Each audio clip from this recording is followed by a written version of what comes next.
Hi, everybody. Welcome to the Journey Canvas. Today, my guests are Dr. Vishesh and Rachitha Kasliwal. They are a husband and wife duo and the founders of MedySeva. MedySeva is a telemedicine app focused in the rural area of India. They are entrepreneurs with a social purpose. So let's hear more from them. Welcome to the Journey Canvas podcast channel. Really happy to have you here today. So let's begin by a little bit more about yourself. What do you do? So hi Vinay. I hope you are doing well. So I'm Dr. Vishesh Kasliwal. She's Rachitha. So we are the founders of MedySeva Technologies Private Limited. So MedySeva basically is a health tech company working in the sector of rural telemedicine. So I'm a medical doctor. Post that I did my MBA in hospital administration. Post that I did my fellowship in emergency medicine. But I am a complete entrepreneur now. I am not practicing directly, but I am into entrepreneurship and healthcare. So Rachita, over to you. Hello everyone, and hello Vinay. Thank you for having us today. I am Rachitha Kasliwal, and Vishesh already said, we are co-founders of MedySeva, and he is my husband. And this happened. I am not a doctor. I'm not in the health directly, but I'm looking more after the management. I graduated from Sri Ram College of Commerce, Delhi. I did my BCom honors from there, and went on to do my management in from Loyola College of Business Administration, Chennai. So that is something about myself. I have done my majors in marketing and finance, and I am looking after these roles in MedySeva. So that is about us. So Vinay, you Nice. originally are from Chennai? No, I'm from Bangalore. I'm a native Okay, Bangalorean. So if Kannadiga. you see yeah, I'm a Kannadiga, hardcore Kannadiga. So how did you both meet and like when did you start about, yes, we want to start this journey of MedySeva? So regarding we meeting, so we are in an arranged marriage setup. We got married around 9 years back, but we starting about or thinking about Mediseva came into our minds during the time of COVID. So I was like every other doctor. I was also giving consultations to many people over video line or phone line. So everybody was doing it. I was There was nothing new. But during that time, I realized that many people are coming to me from the rural part of the country. They were like that, whatever number they get, they were ready to contact the doctor. Similarly, I was getting multiple calls. Though I started talking to these people that what is the exact problem? Why are you guys not going to a doctor directly? Why are you just, your situation is bad? Then I realized that the problem is very big out here. It is not only COVID. It was there pre-COVID. It will exist post-COVID too. So there is not existence of doctors. The doctors who are present over there are either underqualified or non-qualified. There are no healthcare facility. The healthcare facility, whatever is there, is government, which is in a bad shape. So these people really needed help, and we are talking about 90 crore of Indian population. So we thought that we should actually do something which could transform the life of these people. So that was the reason we started MedySeva. We started thinking more: what should we do? How we can do? What new we can get into play?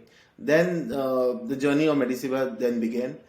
We started with few clinics which were working as a POC, that what to do, what not to do. And then in February 2022, we started going extensive, and now we are doing what we are. So this is the journey about us. God, no. So what is the differentiator with the telemedicine you're doing versus going or walking into the clinic directly? The clinics where we go indirectly, where we are used to going, which we called like the OPD clinics, where doctor is physically present. So there you can go. You know that there is a doctor. You show them physically. You can meet them, talk to them, and they can see you and feel you and touch you if required, and do some physical examination as well. Take your vitals, etc. That is a different feeling. That's a different ambience. what happens on our centers is that the person who is present there, we call him the MedySevak. He is the center Mm-hmm. owner. He is not a medical person. He's not a doctor. Mm-hmm. In fact, Mm-hmm. he might not be a college graduate as well. But he understands English and Hindi, all the languages. He is able to operate the computer and register you as a patient and guide you. That's all he is supposed to do. And then after that, he will connect you over a video call to a doctor immediately as per your requirement, and uh, and that's how the doctor will take from there on. Physical examination is not done by that person, but we have devices where the vital parameters can be taken. So if uh, with a touch of a finger only. So if things like your BP and pulse, temperature, SpO2, these things which are required can are being collected on our centers, these vital parameters. So with just a touch of a finger, that is automatically taken by our system. So the MedySeva is not per se intervening or giving his own contribution over there. So those are very different setup, the physical clinic versus this. Having said that, we are trying to make it as similar as possible, because that is when that person gets the satisfaction of being treated. It is still, we are still in India at least, and especially in the rural areas, we're still not comfortable with the fact that everything can happen on over a video call, and after this call the doctor vanishes and I don't know where supposed to go next. So that feeling, we are trying to, that is why we have physical clinics, because otherwise, of course, there are several apps available on mobile phones where you can take your own, book your own appointment and talk to the doctor. But why the need for physical clinics in rural India is because of this factor of trust, is because of the another factor that maybe these people are not so tech savvy yet. They have the smartphones, they have internet connections, but to book an appointment and to operate the video call and then follow up on that, that can be a task for them. So this is a midway between being totally virtual and totally digital. So it's a digital clinic. That's what we call Nice. them. So I'm assuming along with the MedySeva, like the doctor is also online on a video call interacting with the patient. Is that right? Yes, Yes. yes. Okay. Okay. And is the doctor like immediately available? Do they have to wait? Do the patients have to wait for long time for them to come online? Is that taken care of, or how does it work? So we have created an Uber-like model, just-in-time model. So what we do, so for example, if a patient is coming to a center and he needs a consultation from an MBBS doctor, a plain general physician consultation. The person, the MedySeva who is sitting over there, does the registration of the patient. He just presses the button MBBS doctor. All the MBBS doctors in the platform gets a notification over their mobile application. Whosoever is free can take up the patient. So what has happened because of this? Our TAT is very small. It is somewhere around 10 to 11 kilometers, 10 to 11 minutes. Patient coming to the center and getting out of the center. So this is the total time.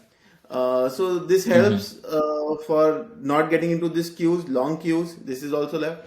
So this is the way we are doing right now. There's no waiting time for the patients, and there is no wait time for doctors as well. So we don't need doctors to be present for a certain amount of time to book a slot for MedySeva during their schedule. They can take the patients as and when they are free, as and when they get notifications, and if they are free, they can take the patients. So that's why we have Right. several doctors on board, because if not one, the other one will definitely going to take the patient.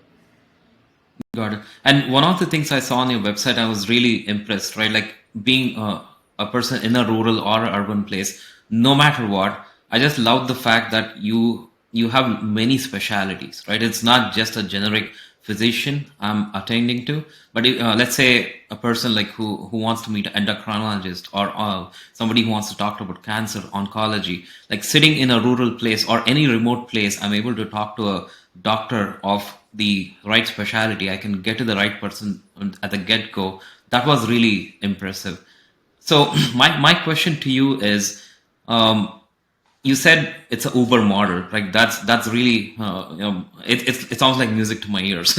But how are you able to source these doctors, and also these doctors maybe like they may be better off serving in the urban clinics, right? Where there is no dearth of patients. In fact, the doctors are minimal and the patients are more these days, right? So how are you solving this? So, Vinay, I being a medical doctor, it is easier for me to bring doctors on the Mm-hmm. board. Why? Because, so I had my colleagues, my college juniors, my batchmates, my seniors. So they're already Mm-hmm. well-established doctors in their specific arena and in specific places. So those doctors are already part of Mm-hmm. the show. So now this is about the connection. So one doctor tells another one, another tells Mm-hmm. another one, and the chain continues. And regarding why they are Mm-hmm. joining us, Mm-hmm.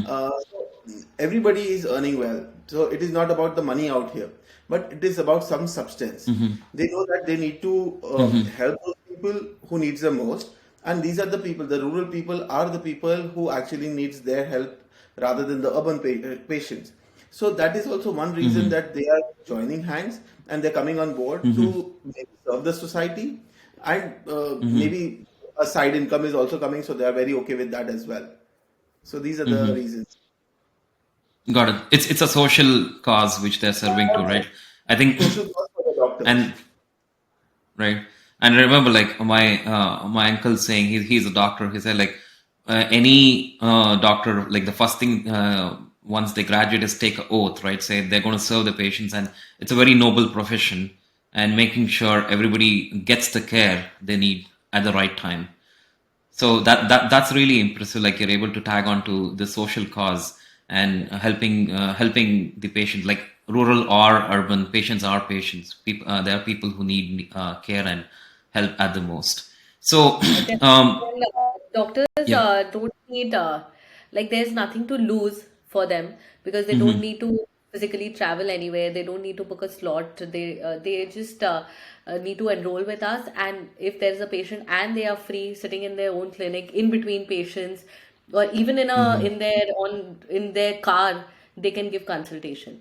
So that's when they can utilize their time and have provide more meaning to their profession. Right. And I'll tell you my own personal experience, and hopefully, MedySeva is solving this. So when I was a kid, my father he's from a rural area, like rural in Bangalore. So there was a time like where I had like severe stomach ache, and it was in the middle of the night, right? So and they panicked. They thought they have to wait all the way till morning to go reach a doctor, and I had to just wait and cry in pain. And or they also thought like, oh, and we need to go to the city, but even in city, like nobody's available at that point in time unless you have to go to the emergency. And this is like, how many, like 2 decades ago, right? Or even more than that. And there was not even such a facility, so you only have to wait and watch. Has MedySeva tried to solve this challenge? So, Vinay, I understand where this thought is coming from, and that is a very correct thought that we should, because these are the people who needs it at that moment, like the Mm-hmm. emergency kind of solution. But we realize that if we are not capable enough to handle the emergencies out there at the centers, because the person who is manning the center, he's not literate enough that he could handle the emergency, because something Mm-hmm. happens. Okay, you give the consultation, you get the doctor consultation, but there is a possibility the patient might need an injectable. He might need Mm-hmm. certain other interventions where he need to get admitted into the hospital, and this Mm-hmm. person might delay the process, and it would come against the patient. So that is the Mm-hmm. reason we do not tackle any emergencies, but we facilitate the patient to go to the hospital, nearby hospital. If there is a rural Mm-hmm. patient, he doesn't know, he comes with, for example, he's having a chest pain. He doesn't know what is Mm-hmm. happening. At least we can Mm-hmm. prescribe, okay, you take sorbitrate. At least for now, Mm-hmm. your pain would be Mm-hmm. resolved, and you need to go to this XYZ hospital. If you do not have a Mm-hmm. vehicle, we'll arrange an ambulance for you. We'll talk Mm-hmm. to the doctor and the hospital out there. They'll once Mm-hmm. you reach over there, all the process will start. So that all Mm-hmm. facilitation we are doing, but we are not catering any kind of emergencies at the center. Perfect. I mean, even catering to an urgent care is important, right? Like, for example, you said like somebody's having a chest pain and giving that medicine, the minimum medicine, so it can thin their blood and they're able to survive for the moment is a big thing, right? I really appreciate your entire setup taking care of this. So, is there any particular timings MedySeva works? Is like morning till evening, or it's you can walk in any time? Like, how does it work? It is morning to evening for now. It is from 9 a.m. to 6 p.m. for now. But yeah, we are Okay. working on making it 24/7. That will come gradually once there is awareness about more about this kind of services, and there is willingness from the side of MedySeva, the man who's Mhm. running the center out there. So Actually, to add what Rachita is saying, from the doctor's perspective, there is no problem. They can give consultation 24/7. But from the Mhm. end where we have this physical clinic, the person who's running the center, so he stays somewhere else and his clinic is somewhere else. So if he needs to Mhm. run it 24/7, he needs to be there at the clinic. So he needs to, Mhm. so that is the problem, the logistic problem which is Mhm. coming out there. But what we are Mhm. doing gradually, we'll be coming out with a mobile application for the patients, wherein in case of Mhm. emergency, they could get the consultation from the doctor through the application. So that kind of process Mhm. we are already working in. but we definitely have a 24-hour helpline Yeah. as of now, where you can call at any time. Like the case the incident which you just described, in those kind of situations, if you give us a call on that helpline, or you can WhatsApp us on that helpline, and it'll be immediately taken care of. Hmm. Interesting. That's very comforting. At least having an ability to like talk to somebody is I think the That is what I think minimum. Yeah. during panic, that is what you need the most. Just the guidance, proper guidance is going to be enough for that Right. moment. Right. Right. Exactly. That's perfect. So, what inspired you like to start MedySeva? Like, what is the trigger point? Like, yes. And Dr. Vishesh, you're a doctor yourself. So, when did you realize, yes, this is my trigger point? I need to plunge into this. I need to go solve this issue which is happening throughout India. How did that happen? So, post my MBBS, as I mentioned that I did my MBA in hospital administration. I was there in London. I pursued my course. I was working out there as well. I came back to India. I was working in an hospital. So everything was going well. But like you said, there was no matlab, I wasn't getting that pleasure in working because there was nothing coming out of it. It was a regular job, okay, coming to a hospital, managing and going back, but that some good factor should wasn't there. So Mm-hmm. I was always looking for that factor. Then this COVID came in. I was giving consultation to a lot of many people. Then I realized that okay, this is one thing which I really want to pursue. Rachita backed Mm-hmm. me. Rachita was seeing me day on day that what I am doing, and she realized that okay, we have to sort out this problem. I agree, or we do agree that it isn't an easy job.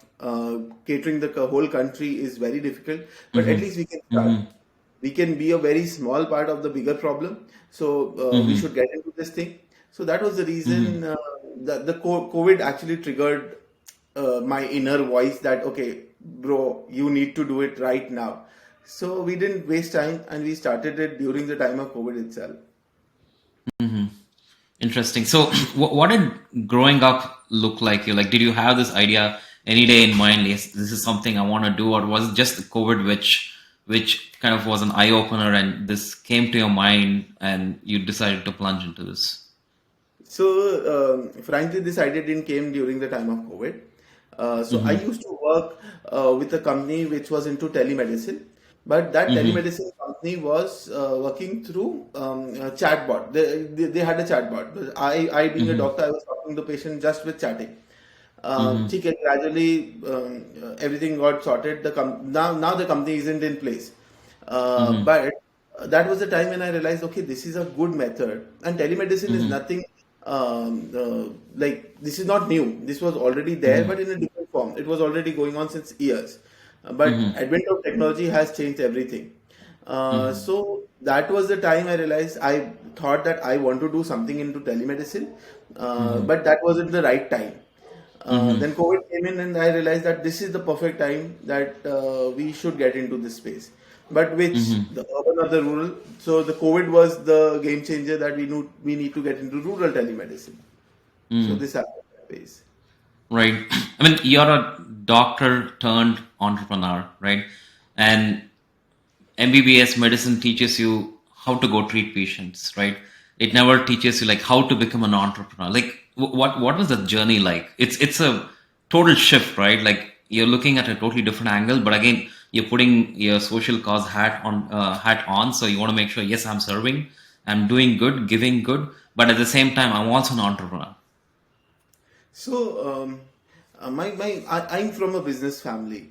I've seen my dad, my uncle doing business from like day one. My grandfather, everyone was into business. I being a doctor, okay, doctor is one thing. I wanted to become a doctor. I wanted to serve the society, but that genetics, the genes of me, the business genes were already there. So. Mixing healthcare and business is a very good facility right now. So that was the reason always wanted to get into entrepreneurship. I always wanted to do medicine. So how I could have clubbed it? So I did hospital administration. Then I got more deeper into administration. Started learning more about healthcare facility, healthcare operations. So that enhanced my skills. And I, being a doctor, I was the best possible option. In a general way, I'm saying the doctor doing administration is a very good combination because you understand the facility in a better way. So Right. that helped me out, and so that was the time when my entrepreneurship journey actually began. And then this MedySeva came into play, so everything got changed there. Yep. That and your name's like so perfect, Medi and Seva, right? Like serving the people, right? Yeah. And medicine. So I think that's a perfect blend, and that's what makes you so special. So how about you, Rachita? Like, did you have a business background, and you said you did a bachelor's in commerce, right? Yes.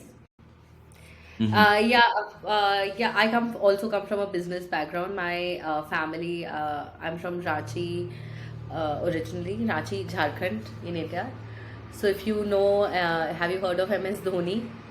Yeah, of course. Who is not? Of course. So that's where he's from, and that's where I am from. So Dhoni has put Ranchi on the world map, I guess, made it easier for us. My family is there, and that's also I also come from a business background.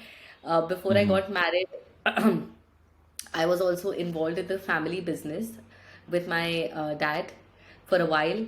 After I got married, I was in the family business here in Indore with my in-laws, my father-in-law, for a while. But again, medicine was not my calling. I was not very satisfied with what I was doing. I always wanted to teach. So that is, I did that for a while. I was teaching MBA students, like aspirants, not MBA students, but MBA aspirants to get Mm-hmm. through through their competitive exams. So that was what I was doing for a while. But yes, I also wanted to do something of my own. I also wanted to have a business, you can say. And when this happened, when we were talking about MedySeva or this idea during COVID, I realized that if we could do it together, that will be good because he is from a medical background and I have a commerce background. So maybe that collaboration can work for us. Yep. So, And that's why they call it marriage, right? yes, of course. Perfect. So, who are your mentors? And who is their source of inspiration? Is there anybody like guiding you through the journey? So there are like load many people who are our inspiration. Every day you find a new inspiration to work. Every day you meet so many people and you get inspired by their journey. So can't actually name few that okay, these are the people who have inspired me. But to name a few, my uncle, my Bade Papa, so he was one of our biggest source of inspiration. The way he has worked in his life, he's a doctor as well, and he's an entrepreneur. He's a businessman. So I've grown seeing him the way he works. So he is one of our biggest inspiration. Her dad is another big inspiration for us. The way he has turned the family business into certain other level. Uh, but every day meeting so many people, meeting new startup owners, the incubation centers, the system expertise, so many doctors. They are helping us, they are guiding us, and they are making us go to that level where we actually want to go. Not today, but maybe 5 years down the line, I foresee that we'll be there, and they are the one who are holding our hands and taking us there. Right, and that's a good segue to the next question I had. So, are you bootstrapped? Are you like do you have any sources of funding? Like, where are you in the journey? So for for around 1 year we were bootstrapped. Then we raised our first round. So we have raised around 1.5 million Indian rupees, 1.5 crores Indian rupees. We have already done that. So we are on the way to raise our next round, our pre-series A. So that will be closed soon. So yes, we are a funded startup. Got it. So, I've seen a lot of these like Shark Tanks, pictures, and so many things going on. Right. In fact, I saw one of your video. It was a short clip on how you're pitching to pitching to the investors. So, what are those some of those challenges you face when you're trying to talk to them? You have a social cause, and also you're an entrepreneur, right? And investors look for money, right? Like, what is in it for me? Like, how has this whole process been for you? So we raised our first round from a show similar to Shark Tank known as Horses Table. A show very similar to what it is there in Shark Tank US or anywhere. So obviously yes, it was difficult. The journey was very challenging. It wasn't easy. Getting on the show, okay, that was a tough part. But getting the money also from the investors, it is a difficult job because we were a very early stage startup. Two, the revenues that time were not that high that anybody could have funded you. So what helped us was maybe I believe we feel like that it was us because during this journey I realized that in early stage startups the investors bet upon the founders rather than the concept. They know that Right. if the founders are good, they can take the concept to another level and they can make the money return to their bank accounts. So they vouched upon us, and that was the reason they played a bet, maybe on us, and that was the reason that we received the funds. Right. So yes, that's the thing. And I heard one of the investors saying this, like what they, and it resonates with what you're saying, like they want to bet on the jockey and not on the horse because the Yeah. jockey is the one who makes the horse win the race, not the horse itself, right? That's perfect. So is this? I mean, in terms of the roadmap, right now this looks like a great problem you're trying to solve. Do you have a bigger purpose you're trying to solve? Is that something you can share at the moment? I think the mission is this itself that we want to make good medical facilities available, accessible, affordable for all these people. But having said that, there are a lot many services we want to add to the service portfolio we have right now. Right now, we along with consultation, which is the first step or the just the primary step of any medical treatment. So, along with consultation, we also have investigation. So today, all doctors advise investigations, blood investigations, or radiology. So that also we are doing. We are assisting in hospitalization and ambulance services, like we already told you. We also have like a home care service. So there are many patients which after treatment need home care service at their place. They need a 24/7 nurse to be present to assist them to get in like injections, medicines, or go to the washroom or to sponge them, whatever. So those kind of services Mm-hmm. also we provide. Along with that, now we want to expand to other services like there are we want to make that clinic more holistic. So there are a lot of Mm-hmm. devices available in the market right now where there are certain things like an eye doctor or a dental treatment which cannot be possible virtually. Mm-hmm. That is what we think right now, because Mm-hmm. of course if you have a toothache, maybe the doctor needs to see you and it cannot be done virtually. But there are devices in Mm-hmm. the market where it will be possible to do it virtually. The Mm-hmm. photograph or the video can be taken, or the parameters which are required can be taken by that machine. So there are Mm-hmm. ophthalm devices available, dental devices available, which we can put in our clinics. So that is one thing which we are doing. Maybe over or early, like later on, we can have some radiology equipment, maybe X-ray we can have in our own center, or maybe have a hub surrounding 5 or 10 centers, so that like hub and spoke model, so the patient can Mm-hmm. travel there.